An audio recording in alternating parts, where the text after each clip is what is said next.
Hi, my name is Miles Kessler and I'm the director of the Integral Dojo, and I'd like to welcome you to the Evolution of Response Transformational Practice video series. Have you ever desired to meet life's situations from a more centered and grounded, authentic way of being? Do you long to have a deeper connection with others and meet them in a way that's more intuitive and responsive? Would you like to be able to manage conflict, stress and conflict in your life in a way that's that freely expresses creative solutions to the rising conflict? Do you see your life as a path, and are you looking for a direction on this path, and would you like to discover practices that will lead you forward on the path? If you've answered yes to any of these questions, or if any of these questions inspire you, I'd like to invite you to join me here in the Verticl Dojo for the Evolution of Response Transformational Practice. In this three-part video series, I'll be teaching some of the keys for unlocking this transformational system for creating more awareness, connection, and creativity in the face of stress and conflict that can arise in life. The evolution of response is a transformational practice that is based on the principles of Aikido, which is the only 100% life-affirming martial art in the world. And whether you're actually practicing Aikido or you're just simply inspired by the philosophy of Aikido, the evolution of response is a beautifully elegant system that takes and helps to translate the principles and the higher perspectives of Aikido into your life.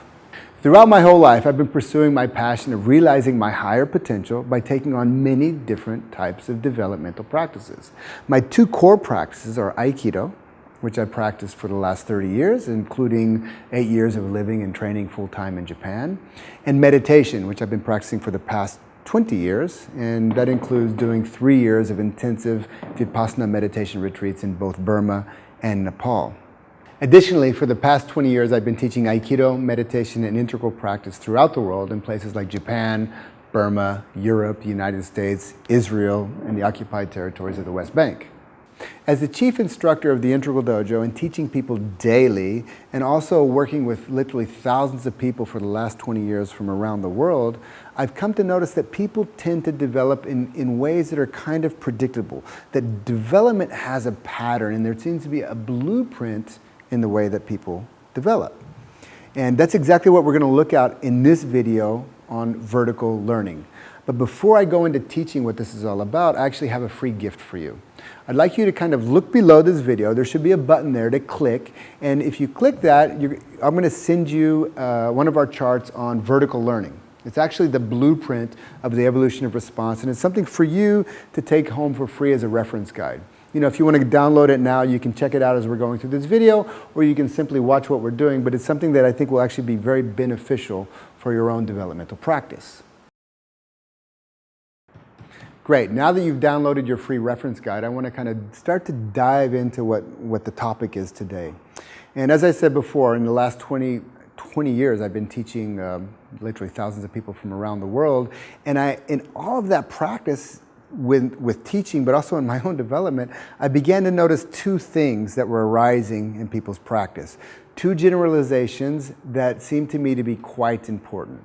And the reason that they were important is because they were actually in contradiction with each other. The first thing that I began to notice was that when people would get into the practice, and especially the principles of Aikido, something would happen. And it didn't matter who it was. It didn't matter where they were from culturally. It didn't matter their age. It didn't matter their political beliefs or their religious beliefs or their gender. It didn't matter all these different possible worldviews that could come up, man, women, whatever. As soon as we started to drop into the principles of Aikido, everything was the same.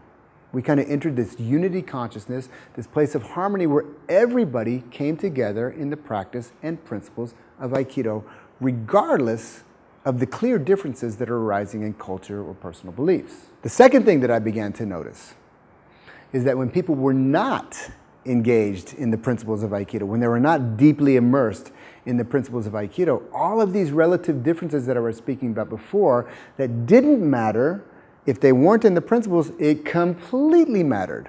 So people of different cultures, of different religious beliefs, of different ages, of different genders, different generations, different cultural backgrounds, all of these things completely determined the way that people would see Aikido. In the principles, it was all one. When the principles were not happening, when they weren't online, it was completely different. And all of these relative differences, as good or whatever relative as they are, they created a contradiction. Things would not fit together. And it completely determines the way that people see the world. It completely determined the way that people see Aikido. And most importantly, it completely determined the way that people see and relate to and deal with stress and conflict in their lives. So from all of these different relative perspectives, you can approach and look at Aikido in a very different way. And questions can come up that were coming up. They just didn't work together. So I would often hear questions, especially in my capacity as a teacher, I would hear questions about Aikido that I just couldn't put together. Certain questions such as, is Aikido an effective martial art? Or how can I use Aikido on the street? Or I would hear questions, how can I use Aikido to become more powerful? Or how can I use Aikido to be a more responsible human being? What is the path of the spiritual warrior in Aikido? How can Aikido help me become more centered and authentic person? How does Aikido help me become more intuitive and understanding of other people? And how is Aikido a peace practice? Or how is Aikido a practice for creatively resolving conflict? These are all very, very important questions, and they're all very different. And occasionally I would hear the question that was really my deepest passion is, what is Aikido's higher potential for spirituality? In other words, what is Aikido as a spiritual practice of harmony and oneness? And all of these questions, I could completely relate to each and every one of them. But as I looked at these questions, they didn't fit together. You know, some of these questions I can answer at one level, but it would completely negate the other questions. Or if I answered the questions over here, it would completely negate these questions. And this kind of differences in the places where all of these different worldviews about Aikido didn't fit together, it drove me crazy. Because the principles, the deeper principles of Aikido were always oneness and completely satisfying. But as we stepped out of these principles of Aikido and we started to kind of relate from the relative perspectives, they didn't fit together. So I had two problems. One is I couldn't resolve these things. And number two, I was not satisfied by negating any of these questions to find a satisfying answer. So even though I would find a satisfying answer, if I was negating another perspective, I just didn't feel satisfied that. I was longing and looking for some type of synthesis that would bring it all together. For the longest time, this actually bothered me because I couldn't reconcile the differences in these questions and find one satisfying answer. If Aikido is really meant to have a benefit to humanity, which I believe it does, then how can I find an answer that can contain all of these things so Aikido can be unlocked and really kind of give something to the world? So I tried to hold this whole thing as a koan, a life koan, this riddle that can't be answered intellectually, and I held it for years in my life. And in a way, in this pursuit of this koan, I was also kind of guided by the German mystical poet Rilke, who said, do not try to answer questions. Be at peace with unsolved questions. Rather than looking for the answer, live the question day by day by day. And then perhaps someday into the future, you will live into the answer. Well, that day came about 10 years ago as I was pondering my koan. I decided that what would happen if I stopped looking at these questions as simply relative, horizontally placed next to each other, and I tried to stack them into a hierarchy, a developmental hierarchy with one question developmentally stacked on top of the next question. The moment I did that, I began to see a pattern unfolding. Now, at the same time, I was influenced in a big way by three main teachers. One was Don Beck of Spiral Dynamics. The second was Deepak Chopra and his levels of leadership. And the third was the American philosopher Ken Wilber. And as I began to use their maps and models together with what was already arising in my consciousness, I began to see that this pattern, not only did it make sense, but it was an elegant design that was starting to unfold in a developmental hierarchy. And the most amazing thing about it is not only was I seeing it out there in the people that I saw in the world, but I recognized it in myself. That I actually went through these stages of development through the process of my own practice for the past 30 years. This is when the evolution of response was born. and it transformed the way that I approached Aikido. And I began teaching it in workshops and often kind of introducing it in my seminars. And it was getting not only a good response from people, but it actually started to inform and make sense to everybody that I was working with. So today in this video series, I'm actually going to go over what the evolution of response is and how it can transform your practice, how it can transform your life, and how it can help you deal with from different developmental perspectives with stress and conflict. So I just want to remind you that even though the principles of Aikido are universal, the techniques of Aikido are relative. They're separate. Yeah? So if we're practicing, for those Aikido practitioners out there, or even if you're not practicing Aikido, any type of methodology that you use, it can actually, its strength is in the fact that it's separate. It gives you something to draw limitation around and start to practice that. Now when you practice a form, it could be a technique in Aikido or whatever, it gives you the ability to go deeper into the principles. But you have to really be careful where you're focusing your attention, because the techniques or the methods are maybe the vehicle to get us to the principles, but it's the underlying principles that are universal. That's where we actually start to kind of experience the greater and higher potential of Aikido.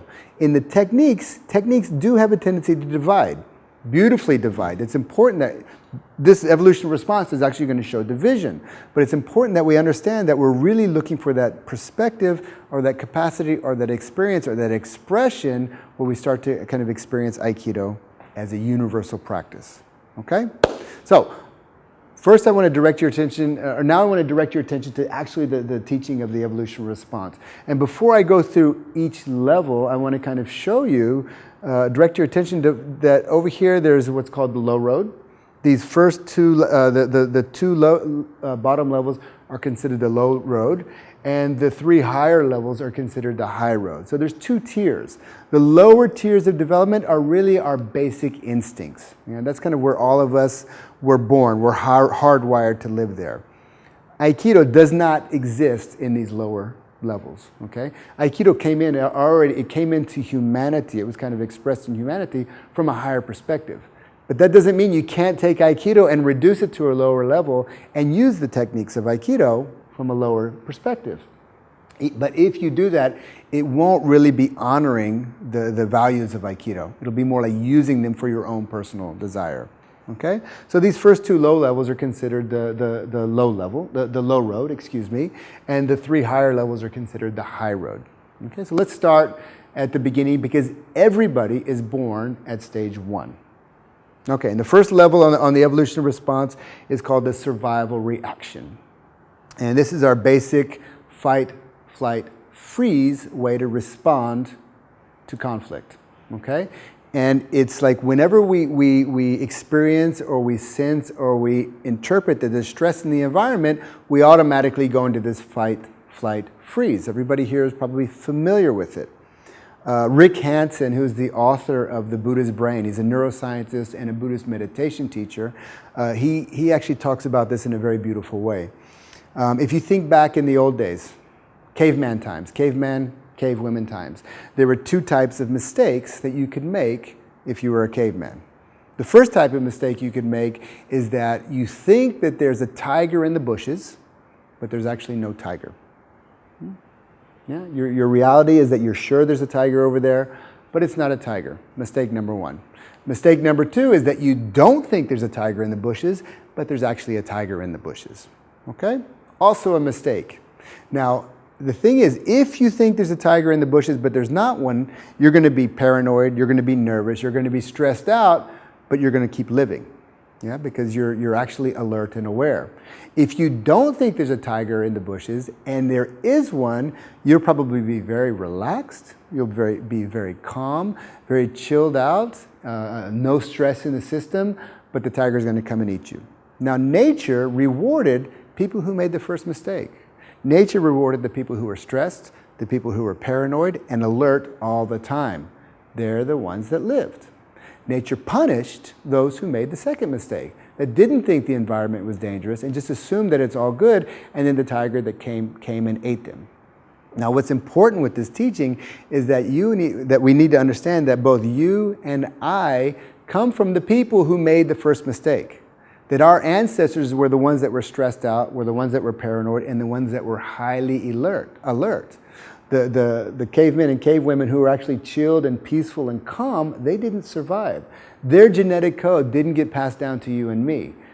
What got passed down to you and me was the paranoid, the freaked out, and the stressed out caveman genetic code. That's you and me.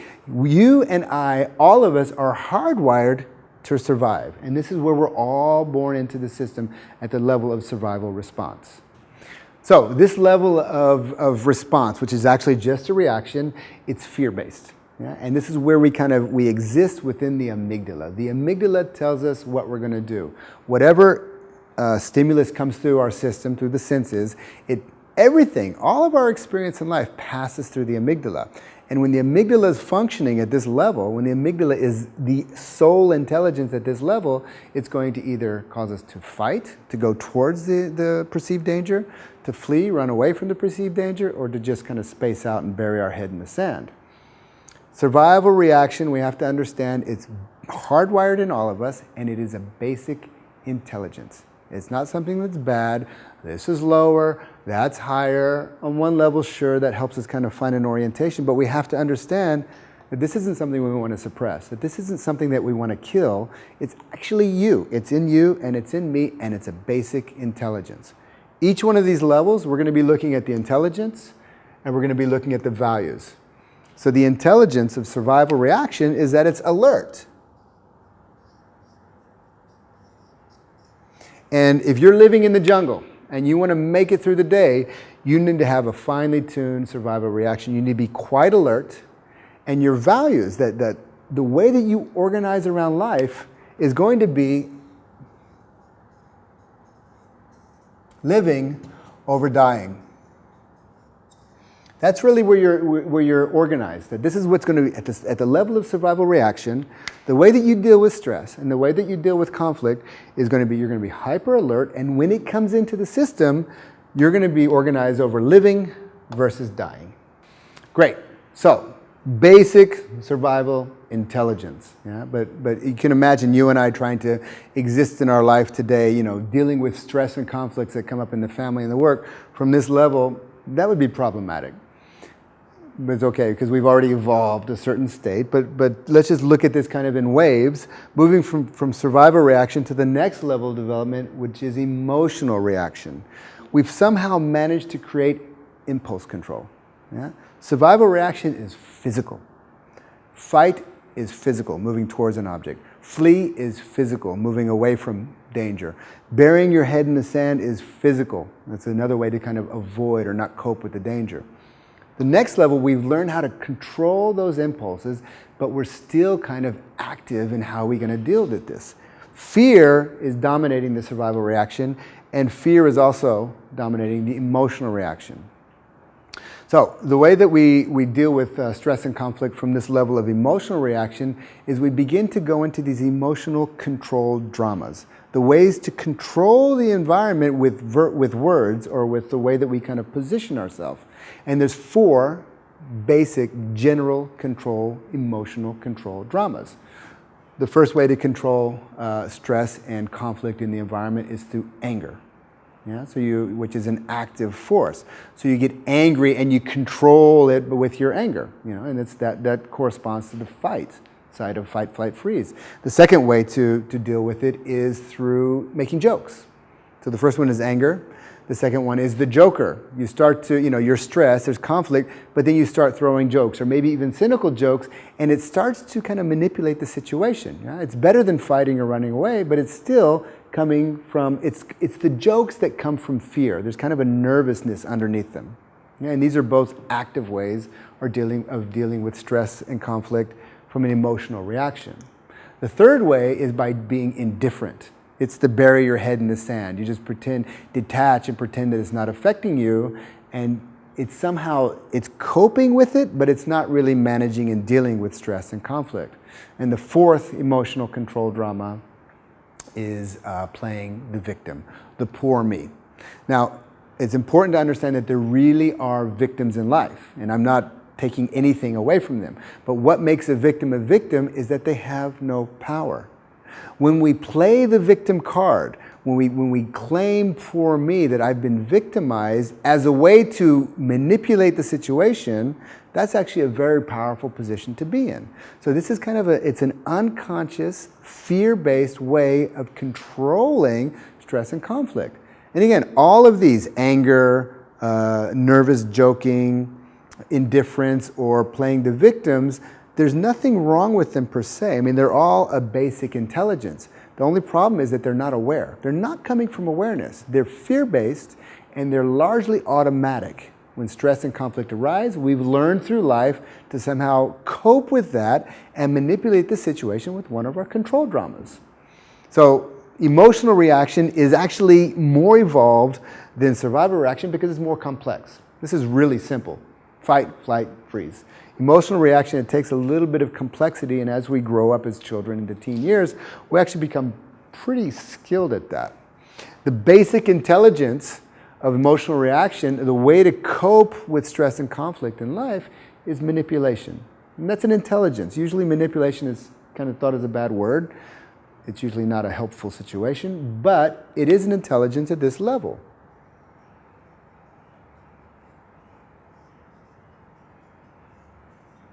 And the basic values at the level of emotional reaction, they've evolved from living and dying. You know, that's really basic. Now we're kind of going up, but it's still kind of a zero-sum game. It's winning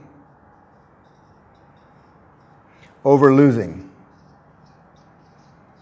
And you can already see there's kind of a developmental in the values area, and even in the basic intelligence, it's starting to evolve. Survival reaction, emotional reaction are the first two levels of the evolution of response. Remember, we're calling these the low road. Why are we calling them low road? Well, basically, they are automatic. They're kind of biologically, evolutionarily instilled in us. We're kind of born that way. We just get it through life. There's not a lot of consciousness around it, and they're fear-based. Yeah? And that's why we call it the low road, because as long as we're in this type of ways to respond with conflict and stress in our lives, we're just going to continue to perpetuate. These are zero-sum. Yeah? Living versus dying, being right, being oriented towards being right over being wrong is a zero-sum game. We have a conflict, 50% you, 50% me. I either completely win, I get 100%, or you completely win, you get 100%, zero-sum. Aikido comes from a higher place. How do we get to that higher place? It begins here with centered awareness, but we have another stage, the choice maker. Now the choice maker is very interesting because this is the point where we actually have to stand up, and usually through understanding that this just doesn't work. It doesn't work in my life. Somehow manage life, but it's not sustainable. It doesn't really work in the world. We look around and we see pretty much 80%, if not 90% of the world, people, governments, groups, whatever, the way that they deal with stress and conflict in life are these first two levels. The majority of the world, yeah? That's quite a bit. And we understand that we have to find a better way.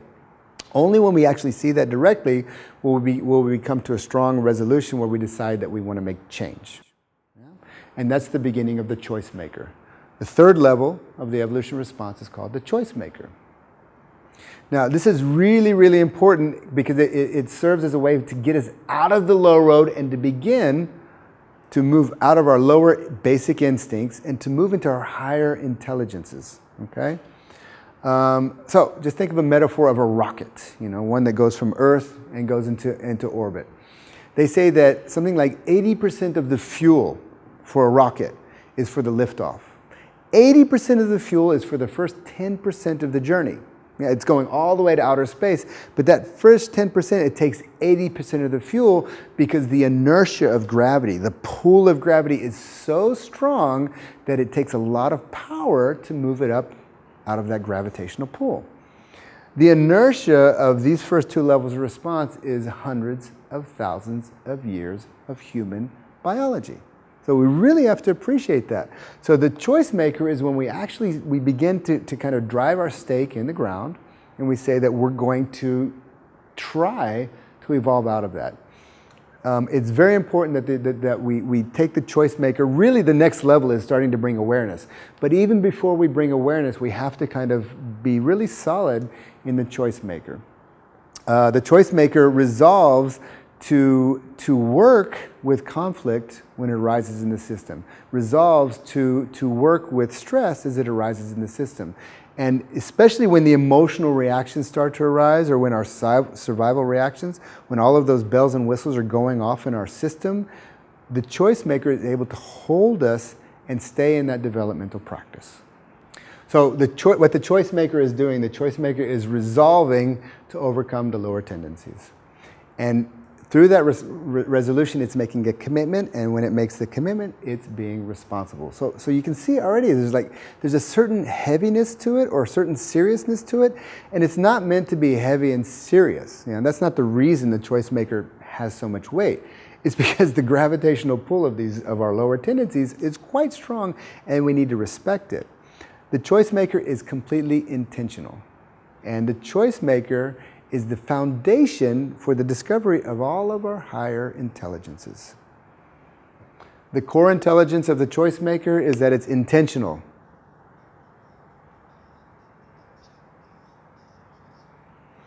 And the core values, this is where the choice maker exists. Its values are being responsible over being irresponsible. Great, so now that we've created a kind of a stopgap from backsliding, remember our lower tendencies will take over. So the choice maker is our foundation for creating the capacity of higher development. The choice maker is our foundation for realizing our higher potential. The next level is the first step in that. And again, remember, this is also to be considered a path of practice.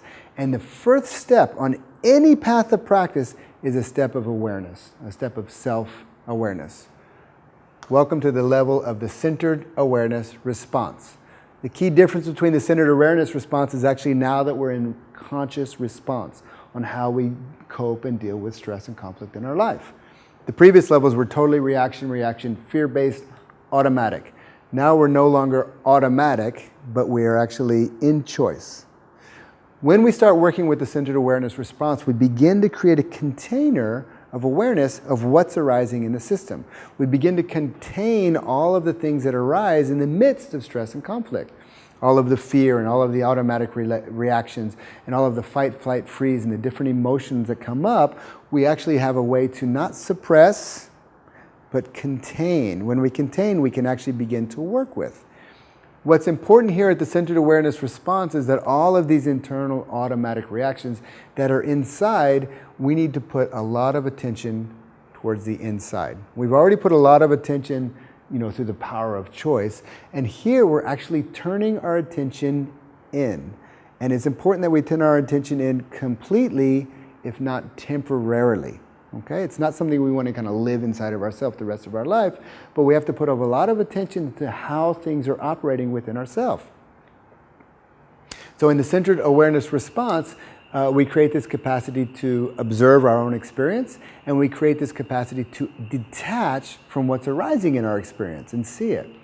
When fear arises, we detach and we observe the fear. When stress arises, we detach and we observe the stress. This is basic mindfulness practice. When stress arises, when conflict arises, our first place is to actually kind of create that capacity to respond. Centered awareness response is fundamentally responding to what's arising moment to moment to moment in conflict. So as we move into the centered awareness response, something very interesting happens. As you begin to create the ability to sustain your awareness, basic mindfulness practice, concentration, these types of internal mental practices or mind practices, you'll actually begin to relax and resolve the reactivity, the reactivity in the system. And that happens because the boundaries of the self will begin to dissolve. In these earlier stages, the boundaries are pretty solid and pretty hard. If your physical boundaries bump up to another person's physical boundaries, conflict. If your emotional boundaries or your beliefs or your ideas or your cultural boundaries bump another group's cultural boundaries, right away all this reactivity is activated. But as we move through the choice maker into the centered awareness response, our boundaries actually begin to, two things happen. They begin to expand to include more and more, and they also begin to dissolve a little bit. We create the capacity to hold our attention, and the sense of self will begin to relax. As the sense of self dissolves, the sense of other also dissolves. No self, no problem. Yeah, our problem is deeply reduced. The other things that happen when we make the leap from the first tier to the second tier, from the low road to the high road, and we begin to become established in centered awareness response, is that fear reduces. That things start to become much more easy to deal with. So when there's actual stress and conflict arising in the system, we're not activated and run by fear. We may contain fear if it's arising in the system, but we're actually in a place of response. Very, very important stage in any type of higher development. And if you're practicing Aikido or any other type of spiritual or developmental practice, you'll actually understand that a centered awareness response is something that we're practicing quite a bit in the art. The basic intelligence of centered awareness response is that it is awake.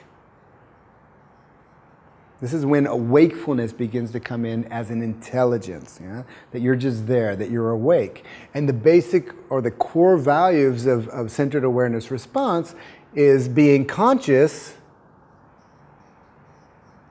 over unconscious. So remember, the centered awareness response is a very, very important station that we need to develop and continue to develop throughout our practice. But we don't want to stay here, primarily because the centered awareness response is an internal practice, that we create objectivity. So we're actually turning in. And we all know that Aikido is really about connecting, and connecting is about what's on the outside. If I'm not so clear in my centered awareness and I start connecting in Aikido, I'm probably going to be connecting from one of these lower tendencies or these more basic intelligences. But as I create the capacity to be centered aware, to have centered awareness response, awakeness is the intelligence, and being conscious over being unconscious is the value. From that place, from that established centered awareness response, as I begin to extend outward into connection, I begin to create intuitive response. Before I go into intuitive response, I just want to point out that this is an intelligence, but it's basically fairly simple intelligence. The next level, emotional reaction, is more sophisticated, it's more complex. The choice maker is even more sophisticated and more complex. Centered awareness response is even more complex. To have that capacity means that you actually have more internal complexity. And as we move up to the intuitive response level, it's even creating more complexity. Intuitive response, we go from an established centered awareness response that's internal, focused inside, and we begin to extend outward towards others. And we begin to extend outward into connection with others. That means that I don't just see the other person over there, and I don't just move and do techniques with the other person over there in the middle of stress and conflict, but that I actually begin to relate to them from their inside. So the more that I can understand my inside, as I connect deeply with another person, I start to get a sense of what's going on in their interior. I start to become sensitive and intuitive to what they want in the moment. I start to become sensitive and intuitive to what they need in the moment. And I start to become sensitive and intuitive to what their intention is in that moment. So in this way, I actually begin to create an empathetic relationship between myself and the other person. It serves by creating a much more of a mutual understanding between myself and the other. And the intuitive response, the way that it deals with conflict and stress, is intuitively. It starts to sense and feel into what's happening beneath the conflict. It starts to feel into what's happening beneath the stress. From centered awareness level, we actually become aware of what's going on in ourselves. External stress has certain responses or energies inside of us. As we start to connect with others intuitively, we start to kind of feel those energies inside of the other person as well. And it creates a much more sophisticated and a much more capacity to relate to them in a complex way. Intuitive response has its own basic intelligence. And that intelligence is connection. No matter what's going on in the environment, no matter where you are, and no matter what time it is, you're always going to connect from this level. It's connecting, connecting, connecting, connecting, connecting. Intuitive response is largely, in fact, completely relational. Centered awareness response, we can detach and go into our interior and create a certain objectivity. In intuitive response, we begin to connect into the other person, not just on their outside, but also their interior, and it becomes subjective. I go from objectivity to subjectivity, and I start to create a certain intersubjectivity. And the intelligence of intuitive response is connection. The core values of intuitive response is inclusion. It's oriented towards inclusion over exclusion. And this will kind of move us when we create a good foundation in centered awareness and a good foundation in deep connection with another person. It begins to take us to the next level, which is the creative response, the level of creative response. Now, this one is the highest level of complexity on this scale. I'm sure there's more up there, but let's just kind of go into creative response. Creative response arises when one centered and aware person connects with another centered aware person, and they begin to connect together in an intuitive way that begins to connect a centered and aware system. The deeper you go into your own awareness, you start to realize that you're a system. Yeah, that there's no Miles in here that's operating the world, but that I'm a system, that the world has an effect on me just as I have an effect on the world. In intuitive response, we start to understand the interplay between the cause and effect of self and other in the world. Creative response, we connect so deeply that the sense of self, which kind of disappears in centered awareness response, and the sense of other, which begins to disappear in intuitive response, completely merge, and self-other connect together in one creative system. So from objectivity, pure objectivity, to pure subjectivity, and moving into a deeper intersubjectivity, we start to light up on the level of creative response into an interconnected or intersubjective system. And remember, the thing about an intersubjective system is that the sense of Miles is relaxed. The sense of other is also relaxed. And we meet up in a system that has its own intelligence. It's not Miles's intelligence with an agenda that has certain ways of controlling the situation, nor is it the other's intelligence that has an agenda and tries to control the situation. Both senses of self that are really relaxing here begin to dissolve or to recede to the background so that system intelligence can come through, and it has its own agenda. And that agenda, this is what I declare, that agenda is Aikido. It's not Miles doing Aikido, it's not the other person doing Aikido, it's actually the intelligence of the system coming through, and it always moves through in a way that's harmonious, in a way that's respectful, in a way that resolves conflict that arises in a way that completely satisfies everyone. Remember, a zero-sum game, one person wins, the other person loses. If I win, I'm satisfied, mostly. If the other person loses, they're completely not satisfied. The best we can do in this situation is agree to disagree, where I take 50% of me and 50%, you take 50% of you, and we both kind of 50% satisfied. It's much better than win-lose, we would all agree, but it's not a resolution because it's 50-50. But at the higher levels of our development, the way that we resolve conflict, especially from the intuitive and creative levels of response, is that it's no longer a zero-sum game, that the resolution happens out of the conflict in a way that is completely satisfying for both people or everyone. And for this to happen, we all have to let go in this level. Yeah? When you actually relax the self and you're deeply connecting with another person, your own agenda is kind of gone. The other person's agenda is kind of gone, and the agenda or the needs of the system begin to kind of take value. And the thing about this is that when conflict is resolved at this level, it's always unpredictable. Yeah? It's not like I know how the conflict is going to be resolved. It's always unpredictable. It's always spontaneous, and it's always creative. So to bring that into our Aikido practice, if you think of you doing an Aikido technique or you doing a method on somebody else, that's one level of training. But this is where you're no longer doing the method, but the method is doing you. You're no longer doing Aikido, Aikido is doing you. You're no longer doing conflict resolution is doing you. It's happening through you, it's happening of you, and it's happening as you at the level of created response. The core intelligence of creative response is that it's, we could say, holistic or systemic. So let's just say systemic.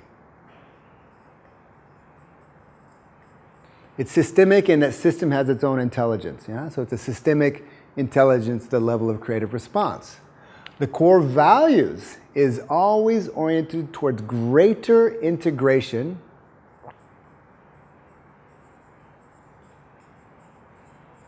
over fragmentation.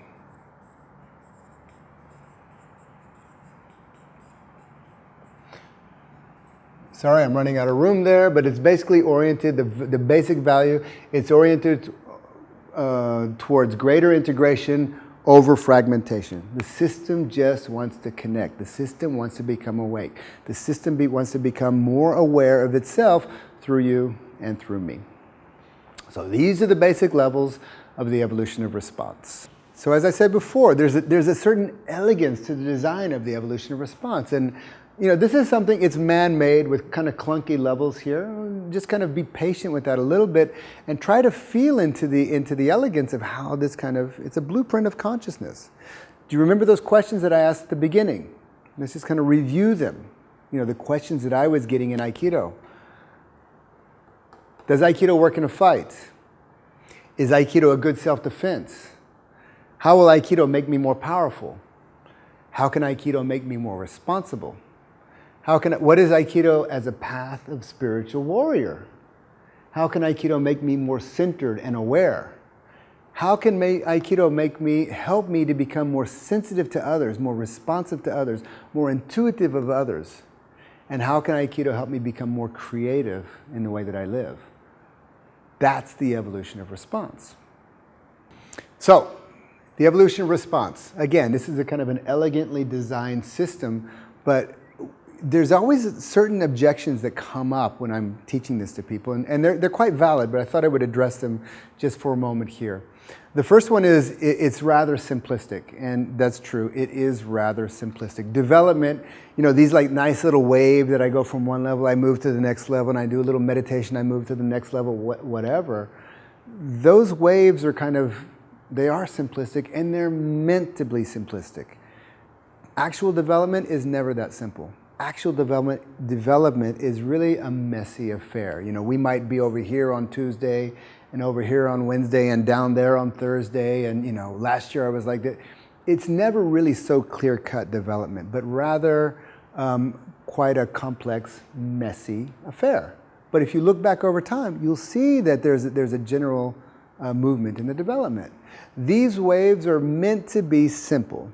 They're meant to be simple because they're orienting generalizations. It's just a way to kind of generally orient ourselves in our practice.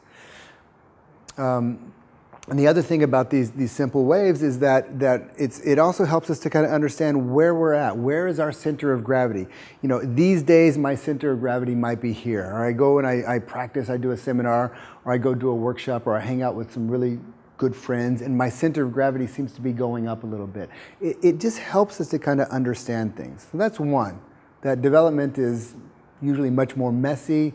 Simple maps are meant to be orienting generalizations. Now, the second objection that arises quite often with the evolution response is the notion of hierarchies. And the fact is, the truth is, that many of us have actually been repressed through hierarchies in life, you know, in society, in school, in cultures, here and there. There's always, we find our place in this hierarchy, and that's completely fair enough. This type of hierarchy is called a dominating hierarchy, and pretty much postmodern culture is really working beautifully and hard and successfully, and still has a lot of work to do about deconstructing these hierarchies. So definitely, hierarchies brought us to a certain point. Going further is only going to happen when we deconstruct them. The evolution of response is a hierarchy, but it's not that kind of hierarchy. It is not meant to be a dominating hierarchy where the one on top dominates the one below. It's rather meant to be a natural hierarchy. And again, this is a blueprint of consciousness. The evolution of response is development at the level of consciousness. The way you express it is an expression of these perspectives. Natural hierarchies unfold everywhere in nature. Developmental hierarchies, we need to kind of avoid, let's say, work with them and deconstruct them and let them become more healthy. Natural hierarchies are actually there. You think of an atom as it evolves to a molecule. This is Ken Wilber's, this is how he normally explains it. You go from an atom, it evolves to a molecule, which evolves to a cell, which evolves to an organism, which evolves to a human being, which evolves to a family, and a village, and a town, and a city, and a country, and a nation, and a world, and a solar system, and a galaxy, so that's a hierarchy. And the molecule is not dominating the atom. In fact, the molecule is made up of atoms. The molecule wouldn't exist if it wasn't for the atoms. But the molecule is more complex. The organism is more complex than the molecules. The human being, or whatever, a dog, is more complex than organisms. A family is more complex than one person. A town is more complex than a family. Just like natural hierarchies are determined, the difference between natural hierarchies and dominating hierarchies is that natural hierarchies grow in complexity. And it's an interrelated system. The ones below support the ones above, and the ones above contain the ones below. That's what the evolution response. It moves from simple to more complex, all the way up to complexity. And if you take any of these out, if you try to deconstruct this hierarchy, the whole thing falls down like a pancake. So you have to allow the hierarchy, but also understand that it's a natural hierarchy, not a developmental hierarchy. And the last thing that I'll say about the objections that come up is that this way of learning, it's very linear. It's kind of waves that are evolving through time. It's real. I experienced it in my own practice. I've experienced with my teachers reflecting it to me, and I've also experienced with my students that this is real. But it's only one way to look at development. It is not meant to be the only way or the absolute way to look at development. We could easily flip it out and flip it around and say, no, there's no waves, things don't happen, it's all here now, we just need to kind of enter this process, and that's also true. Yeah, so hierarchies, as nice as it is, it's kind of nice to have this system to look at, but we don't want to get stuck in the idea that this is the only way. Great, so by now you probably have a pretty good idea, maybe kind of intuitively you can sense where you kind of gravitate somewhere in this scale of the evolution response. I hope it was beneficial for you. Remember that we've got each level has its own intelligence and each level has its own values. That's because each level has its own view of reality, its own way to see the world. If this was beneficial for you, that's fantastic. I hope that you can take it and use it in life somehow. If not just in your own personal practice, but also if you're an Aikido teacher, a sensei, or a coach, or a facilitator, please use it. Multiply the love. Give this to the world, and allow it to kind of have an impact in the work that you do in the world. But before we go, there's just two last things I want to touch on. First, in a few days, you'll be getting a message about the second video in this series. Remember, this one was on vertical learning. This is really about learning through a verticality. The next video will be on the developmental zone. We're going to talk about how development happens within, what are the conditions for the zone for that development to happen. And also in that video, I've got another free gift for you. It's going to be a special practice reference guide for the centered awareness response. And in that video, in the developmental zone, we're actually going to double click into the center awareness response. And I'm going to give you some very specific practices. We're even going to demonstrate some Aikido practices.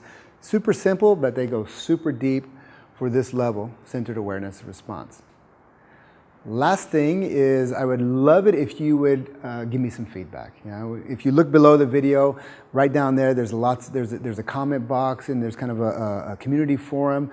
Would love to hear your questions. Would love to hear your feedback. Any objections you have, just put them down there. Anything to contribute to it, we'd love it if you just put it down there. There's lots of lots of space, and I will do my best. For sure, I'll be reading every single comment at the bottom of the video, and I'll do my best to answer all of them that I can. I mean, you know, as much as is possible. So that's it for this video, and I wish you good practice, and I wish you a good day.